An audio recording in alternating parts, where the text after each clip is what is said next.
you have added a new, like, I don't know, it's not a new show, or is it a new show in addition to your show? It's called Hexadashers.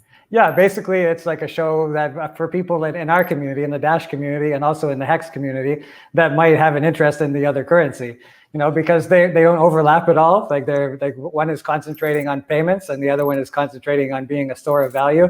Well, they're both kind of being store of value, but Hex is better at it than Dash, let's be honest. There we go, yeah. And Dash is better at being payments than Hex is.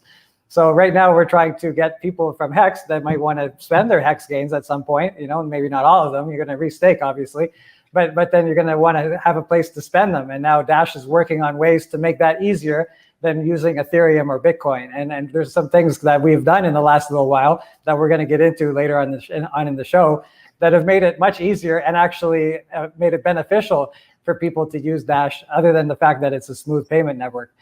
And people in the Dash community, obviously, that don't have enough to start a masternode and get that income stream from the masternode, they might want to look into Hex and seeing how that's going to work as a store of value and as saving money.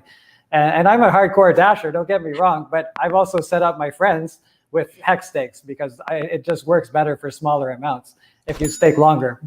Sure. Yeah, no, I totally agree. I mean, so there's a lot of people, and some people who may be like into crypto or just got into crypto with Hex may not realize that, really cryptocurrency started as a means of people, the idea was to become peer-to-peer digital cash, right? So that people didn't need to have bank accounts. So while that may seem ridiculous to a lot of people who are, newer to the space, there are people in the world who are living without bank accounts, either out of necessity or out of choice. So I'm one of those people. And having options like Dash that you can actually transact in are really important. And, Joel Valenzuela, who's known as the Desert Lynx, is probably the most well-known example of an unbanked person. And he's tried everything. And he's not closed-minded to using different cryptocurrencies as modes of payment. And he says that the only way to realistically live on cryptocurrency is to use Dash.